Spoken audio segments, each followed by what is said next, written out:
Bismillahirrahmanirrahim. Assalamualaikum warahmatullahi wabarakatuh.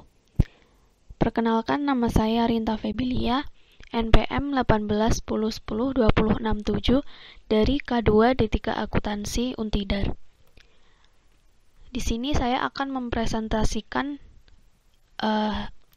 proposal tugas akhir saya yang berjudul Optimalisasi Pengelolaan Wakaf Produktif untuk Meningkatkan Kesejahteraan Umat, di mana studinya saya lakukan di Desa Paten, Kecamatan Dukun, Kabupaten Magelang.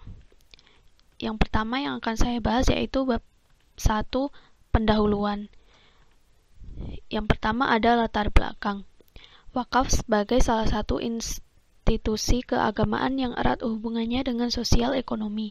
Wakaf telah banyak membantu pembangunan secara menyeluruh di Indonesia, baik dalam pembangunan sumber daya manusia maupun dalam pembangunan sumber daya sosial. Tak dapat dipungkiri bahwa sebagian besar rumah ibadah, perguruan Islam, dan lembaga-lembaga keagamaan Islam dibangun di atas tanah wakaf. Sebagai salah satu aspek ajaran Islam yang berdimensi spiritual, wakaf juga merupakan sasaran yang menekan pentingnya kesejahteraan ekonomi. Praktik wakaf sebenarnya sudah menjadi tradisi yang dilakukan oleh orang-orang terdahulu sejak sebelum Islam. Mereka melakukan ibadah yang tulus dan ikhlas semata-mata untuk mendapatkan pahala dari Allah Subhanahu wa Ta'ala. Dengan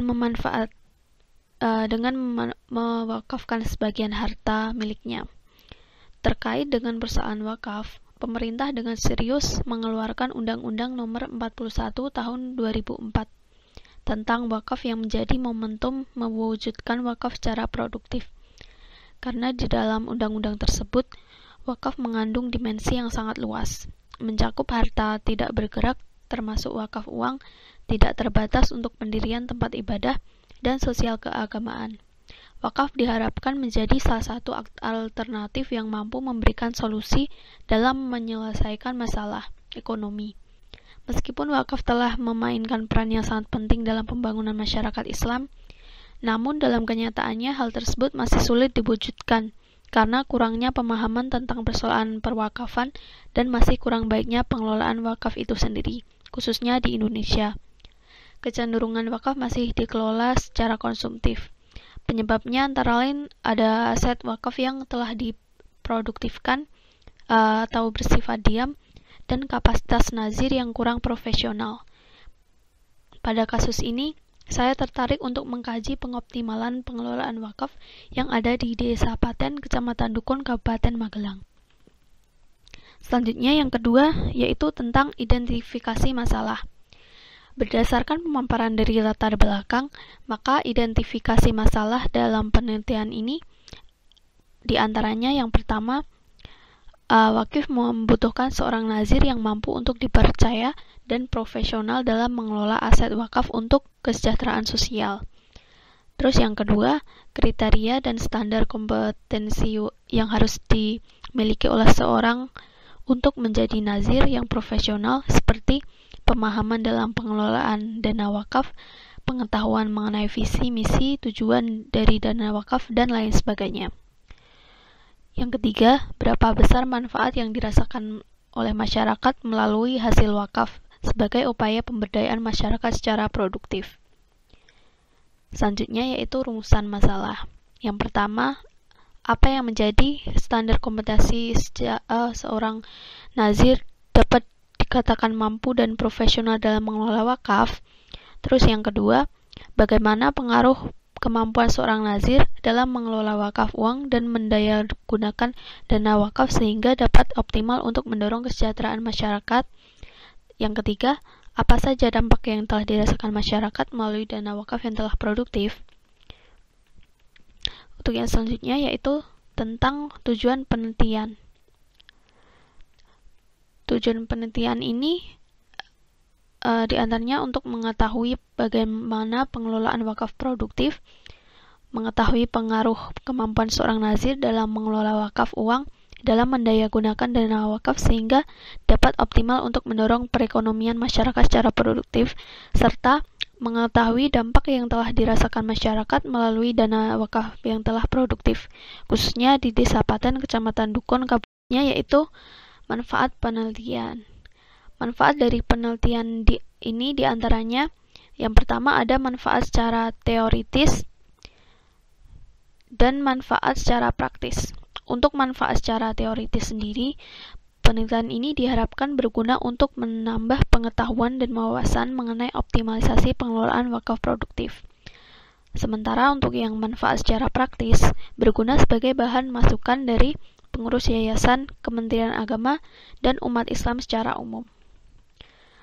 Selanjutnya saya akan menjelaskan pada bab 2, yaitu tentang kajian teori. Di sini saya akan membahas dua hal, diantaranya yaitu wakaf secara umum dan juga wakaf produktif.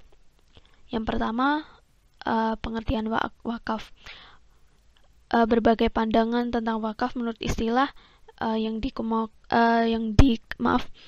dikemukakan oleh beberapa ahli agama, diantaranya ada Abu Hanifah, mazhab Maliki, dan mazhab Syafi'i. Jika disimpulkan, wakaf berarti menyerahkan barang atau benda yang dimiliki untuk diambil manfaatnya bagi kemaslahatan umat dan agama di jalan Allah Subhanahu wa Ta'ala. Adapun syarat dan rukun wakaf, yang pertama yaitu ada wakif atau orang yang mewakafkan hartanya. Terus yang kedua ada mauquf atau harta yang diwakafkan. Terus yang ketiga ada mauquf alaih, yaitu orang yang menerima wakaf, dan syihat atau pernyataan wakif. Selanjutnya ada pula macam-macam wakaf. Yang pertama, bila ditinjau dari segi peruntukan ditujukan kepada siapa wakaf itu, maka wakaf dibagi menjadi dua macam, di antaranya wakaf ahli dan wakaf khairi. Terus yang berdasarkan substansi ekonominya, wakaf dibagi menjadi dua macam, yaitu wakaf langsung dan wakaf produktif. Selanjutnya saya akan membahas wakaf produktif. Pengertiannya sendiri yaitu wakaf harta yang digunakan untuk kepentingan produksi, baik di bidang pertanian, perindustrian, perdagangan, dan jasa yang manfaatnya bukan pada benda wakaf secara langsung, tapi dari keuntungan bersih hasil pengembangan wakaf yang diberikan kepada orang-orang yang berhak sesuai dengan tujuan wakaf. Pengelolaan wakaf produktif setidaknya ada 3 periode besar pengelolaan wakaf di Indonesia. Yang pertama ada periode tradisional, lalu ada semi-profesional, dan juga periode profesional. Selanjutnya saya akan menjelaskan tentang bab 3, yaitu metode penelitian. Yang pertama tentang jenis penelitian. Jenis penelitian ini adalah penelitian lapangan. Tujuan penelitian lapangan sendiri yaitu untuk mempelajari secara intensif tentang latar belakang keadaan sekarang dan interaksi lingkungan secara unit sosial, individu, kelompok, lembaga, atau masyarakat. Nah, pada penelitian ini saya akan meneliti pengelolaan wakaf yang dilaksanakan di Desa Paten sendiri. Terus yang kedua ada sifat penelitian. Melihat dari permasalahan yang ada dalam penelitian ini, maka saya ingin maka penelitian ini tuh bersifat deskriptif kualitatif. Dengan sifat penelitian tersebut, saya dapat mengkaji persoalan secara objektif dari objek yang diteliti dengan data-data yang diperlukan. Sifat penelitian dimaksudkan untuk menggambarkan pengelolaan wakaf yang dilakukan di Desa Paten. Selanjutnya ada jenis dan sumber data. Yang pertama ada data primer. Sumber data primer pada penelitian ini diperoleh melalui pihak-pihak yang berkaitan dengan pengelolaan wakaf yang ada di Desa Paten. Di antaranya ada nazir, wakaf, terus wakif, tokoh agama, tokoh masyarakat, serta warga setempat. Yang kedua ada data sekunder. Dalam penelitian ini data yang digunakan bersumber dari wawancara langsung kepada pihak terkait wakaf di Desa Paten, dan juga media komunikasi seperti website resmi, blog, jurnal, dan sebagainya. Yang selanjutnya yaitu teknik pengumpulan data. Penelitian ini akan menggunakan teknik pengumpulan data sebagai berikut. Yang pertama, melalui wawancara. Metode pengumpulan data dalam penelitian kualitatif melalui wawancara dimaksudkan untuk mendalami dan lebih memahami suatu kejadian atau kegiatan subjek penelitian.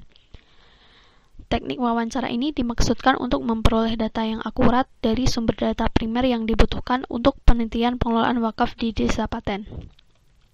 Terus yang kedua yaitu melalui dokumentasi. Dokumentasi ini digunakan sebagai teknik pengumpulan data untuk penelitian ini guna mendapatkan data yang diperlukan secara maksimal.